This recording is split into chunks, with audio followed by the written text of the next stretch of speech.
یہ کہانی صرف ایک جنگ کی نہیں بلکہ ایک نئی طاقت کے ابھرنے اور اس کی دھاک بیٹھانے کی کہانی.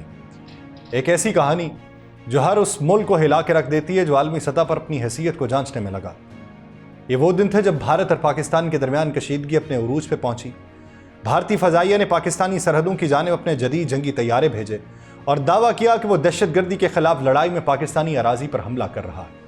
بھارت نے اپنی طاقت اور ٹیکنالوجی کا زہر اگلا لیکن اس کا نتیجہ وہ نہیں نکلا جو وہ چاہتا تھا. یہ ہم نہیں کہہ رہے، میں بتاؤں گا کون کہہ رہا ہے. پاکستان جو پہلے چین کی جدید ترین جنگی ٹیکنالوجی کا استعمال کر رہا تھا، اس نے اپنے جوابی حملے میں نہ صرف بھارتی فضائیہ کو پسپا کیا بلکہ پوری دنیا کے سامنے ایک پیغام دیا: پاکستان اب صرف ایک طاقت نہیں بلکہ عالمی سطح پر تسلیم شدہ دفاعی برتری کی علامت بن چکا ہے. اس لڑائی کا میدان کشمیری آسمان تھا، جہاں بھارت کی جدید ترین رافیل طیارے جو فرانس کی سب سے بڑی عسکری کامیابی سمجھے جاتے تھے، پاکستانی J-10C اور JF-17 کے سامنے آمنے سامنے تھے. بھارتی فضائیہ نے اپنی تمام طاقت جھونک دی تھی، لیکن جب ان کے جنگی طیارے پاکستانی فضائیہ کے J-10C کے سامنے آئے تو وہ ایک ایک کر کے گرنے لگے. یہ وہ لمحہ تھا جب دنیا نے جانا کہ پاکستان کی دفاعی صلاحیت اب نہ صرف خطے میں بلکہ عالمی سطح پر بھی تسلیم کی جا رہی ہے. چین کا J-10C طیارہ جو 4.5 نسل کا جنگی طیارہ ایک نئی پہچان بن کے ابھرا. اس طیارے کی طاقت نے ثابت کیا کہ چین اور پاکستان کی دوستی نہ صرف معاشی لحاظ سے مضبوط ہے بلکہ فوجی اعتبار سے بھی دونوں ممالک کا اتحاد عالمی طاقتوں کے لیے ایک چیلنج بن چکا ہے. اور پاکستان کا یہ معرکہ ایک عالمی اعلان ہے. چین اور پاکستان کی دفاعی طاقت کا سامنا کرنے کے لیے اب باقی دنیا کو ایک نئی حقیقت کا سامنا کرنا ہوگا. چین کا PL-15 میزائل جو اپنی بے مثال رینج اور قوت کے ساتھ جانا گیا ہے، اس نے بھارت کو اپنی حدود یاد دلا دی. پاکستانی فضائیہ نے اپنے PL-15 میزائلوں سے بھارتی طیاروں کو ایک ایک کر کے گرایا اور چین کی اسلحہ برآمدات کو ایک نیا زاویہ ملا اور پاکستانی دفاعی صنعت کی طاقت کو دنیا بھر میں پذیرائی ملی. پاکستان نے نہ صرف اپنے دفاع کو مستحکم کیا بلکہ عالمی سطح پر ایک نیا پیغام دیا کہ اب طاقت کا توازن بدل گیا. پاکستان کی دفاعی صلاحیت میں چین کی مدد سے ایک نیا رشتہ دنیا بھر میں محسوس ہوا. دنیا بھر کے دفاعی تجزیہ کار اور ماہرین یہ تسلیم کر رہے ہیں کہ پاکستان کی اس کامیابی نے چین کے اسلحہ سازی کے شعبے کو ایک نیا مقام دیا. اب وہ ممالک جو ہمیشہ مغربی ہتھیاروں کی جانب دیکھتے تھے، وہ چین اور پاکستان کی اس مشترکہ قوت سے متاثر ہو کر نئے طریقے اپنانے پر غور کر رہے ہیں. یہ کہانی اس بات کی گواہی دیتی ہے کہ جہاں ایک طرف بھارت نے اپنی طاقت کو بڑھانے کی کوشش کی، وہیں پاکستان نے چین کے ساتھ اپنے تعلقات کو مضبوط کر کے ایک نئی حکمت عملی اپنائی. اب عالمی سطح پر کسی بھی جنگی تناؤ میں پاکستان کا کردار، اس کی دفاعی صلاحیتوں کا عالمی اعتراف ایک نیا باب کھول رہا ہے. آپ سب پر سلامتی ہو. میں یاسر رشید ہوں اور آپ دیکھ رہے ہیں 92 ڈیجیٹل. ناظرین، کیبل نیوز نیٹ ورک یعنی CNN کی رپورٹ ایک منظر عام پہ آتی. ہم نہیں کہہ رہے. CNN کون؟ امریکہ. امریکہ کون؟ بھارت کا سب سے بڑا اتحادی. امریکہ کون؟ بھارت کی شے پہ چلنے والا. امریکہ کون؟ بھارت کو شے دینے والا. امریکہ کون؟ بھارت کی اسرائیل کے ساتھ تمام تر دفاعی محاذوں کے اوپر ڈیل کروانے والا. ان کا اپنا میڈیا یہ کلیم کر رہا ہے کہ پاکستان اور بھارت کے درمیان حالیہ فضائی جھڑپ نہ صرف جنوبی ایشیا بلکہ دنیا بھر کی نظر میں غیر معمولی واقعہ بن چکی ہے. امریکی نشریاتی ادارے نے اعتراف کیا ہے کہ یہ ڈاگ فائٹ یعنی فضائی لڑائی، ڈاگ فائٹ اب نام نہیں دیا جاتا. اب ٹرمز بہت سارے لوگ کہتے ہیں چینج ہو چکی ہے. ڈاگ فائٹ وہ اس سے مراد دیتے تھے کہ فضا کے اندر طیارے لڑ رہے ہوں اور وہ 3 سے 4 کلومیٹر کی رینج سے ایک دوسرے پہ فائر کریں، مشین گن سے یا چھوٹے راکٹ جو اس وقت کے ہوا کرتے تھے، جو سیکنڈ جنریشن کے ہوا کرتے تھے، جو سیکنڈ ورلڈ وار کے بعد کی جو فائٹر جیٹ کی ڈاگ فائٹ ہوا کرتی تھی، اس کو کہا جاتا تھا جو قریب سے لڑا جاتا تھا. اب جب 100 کلومیٹر کی رینج سے لڑائی ہو رہی ہو تو اسے ڈاگ فائٹ نہیں کہا جاتا، اسے ایریل کامبیٹ کہا جاتا ہے. حالیہ ہوابازی کی تاریخ میں سب سے بڑی اور طویل ترین جھڑپوں میں یہ جھڑپ شمار کی جا رہی ہے. میں نہیں کہہ رہا، CNN کلیم کر رہا ہے. CNN کے نمائندے نک رابرٹسن نے اسلام آباد سے رپورٹ کرتے ہوئے یہ کہا کہ اس مارکے میں پاکستان نے بھارتی فضائیہ کے 5 جنگی طیارے مار گرائے اور یہ تعداد محض دعویٰ نہیں بلکہ اس جھڑپ کی شدت اور تکنیکی مہارت کی نشاندہی ہے جو دونوں طرف سے استعمال ہوئی. امریکی میڈیا کا یہ کھلا اعتراف کہ یہ لڑائی معمولی نہیں تھی بلکہ ریسنٹ ایویشن ہسٹری کی سب سے بڑی فضائی محاذ آرائیوں میں سے ایک تھی۔ دنیا کو جنوبی ایشیا میں موجود خطرناک تناؤ کی ایک جھلک دکھائی جا رہی ہے۔ اس جھڑپ نے ثابت کیا ہے کہ پاکستان کی فضائیہ نے نہ صرف چکنا ہو کے رد عمل دیا بلکہ جدید ترین جنگی حکمت عملی سے لیس بھی تھی۔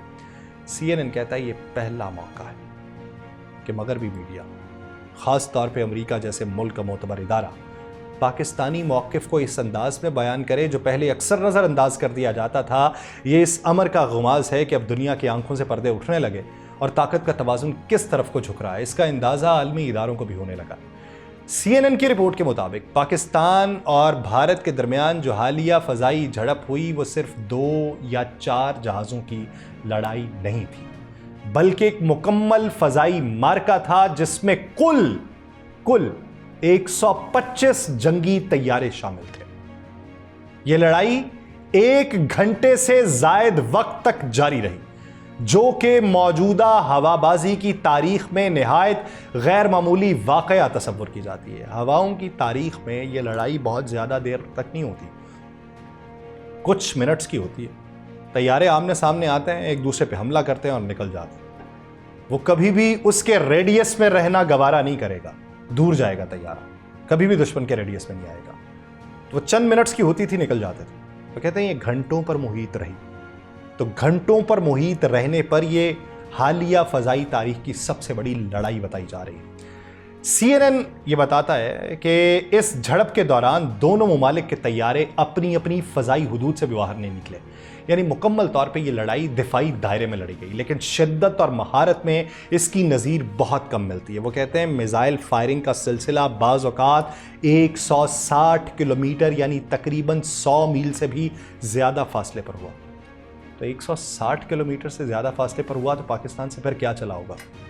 PL-15، جس کا مطلب یہ ہے کہ یہ ٹیکنالوجی ریڈار اور طویل فاصلے تک مار کرنے والے ہتھیاروں کی جنگ تھی، نہ کہ روایتی قریبی فضائی لڑائی۔ ایسی جھڑپ میں ایک غلطی دونوں ممالک کو ناقابل تلافی نقصان پہنچا سکتی تھی، اور حیرت انگیز طور پہ یہ مارکا تکنیکی احتیاط اور حکمت عملی کا مظہر بن کے دنیا کے سامنے آیا، جس میں پاکستان جو تھا وہ برتری پر تھا۔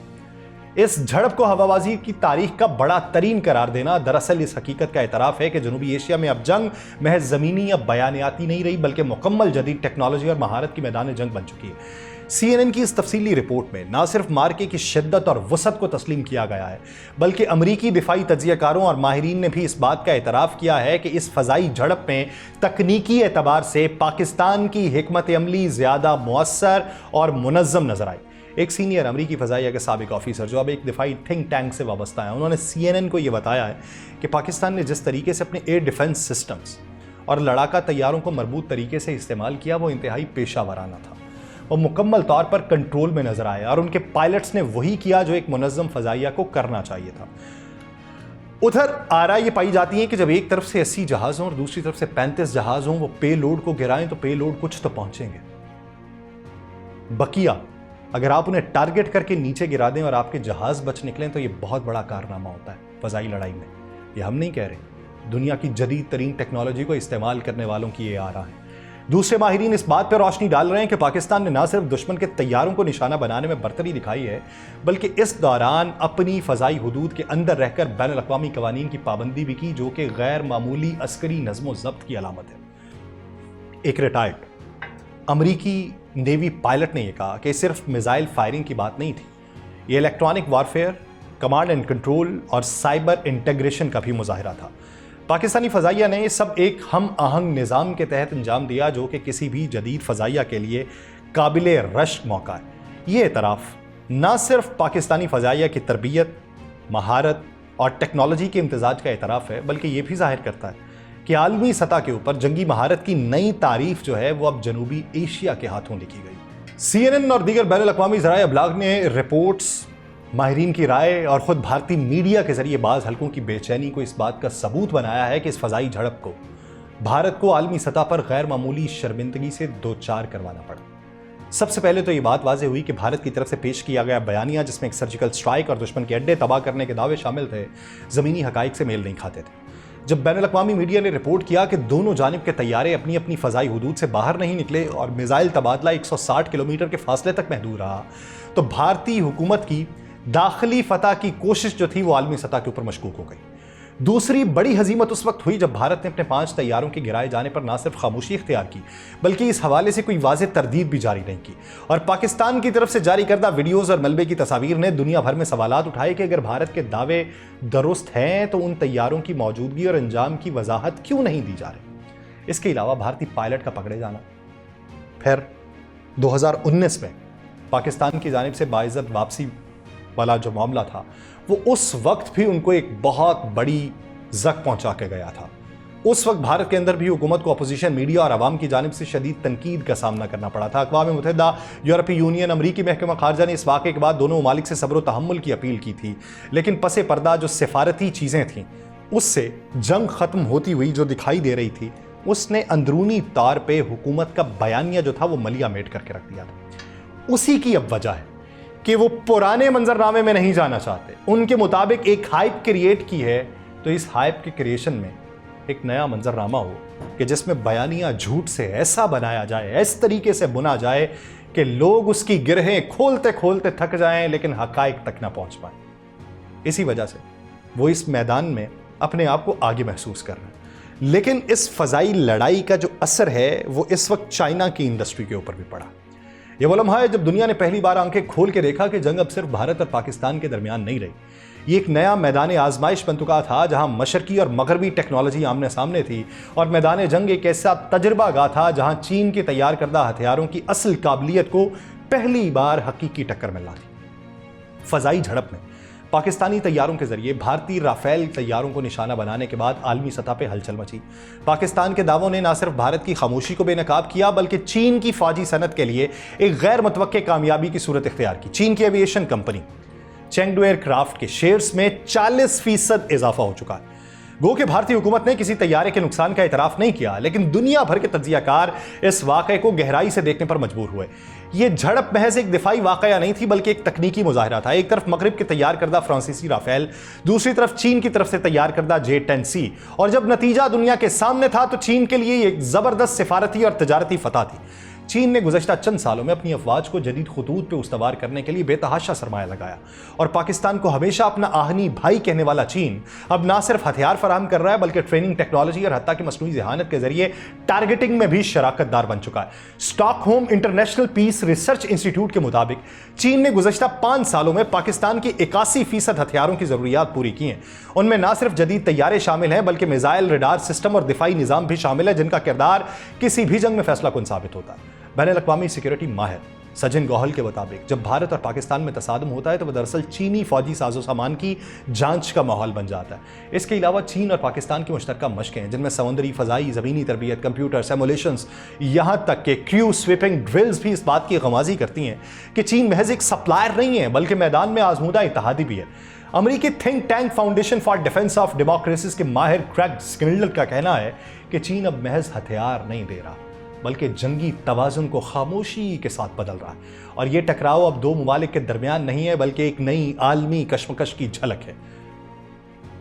دونوں ممالک بھارت اور پاکستان جو آمنے سامنے آئے اس میں چین بطور نئی فوجی طاقت کے طور پہ ابھر کے سامنے آیا۔ لڑائی بھارت اور پاکستان کی ہے، فتح سفارتی محاذ پہ، دفاعی محاذ پہ، فضائی محاذ پہ پاکستان کو ملی ہے، لیکن پاکستان کی فتح سے چین فوجی طاقت کے طور پہ ابھر کے سامنے آ رہا ہے۔ بھارت کو جس نے مجبور کر دیا ہے کہ ایک بار پھر اپنی دفاعی پالیسی اور سفارتی ساکھ کے اوپر نظر ثانی کرے۔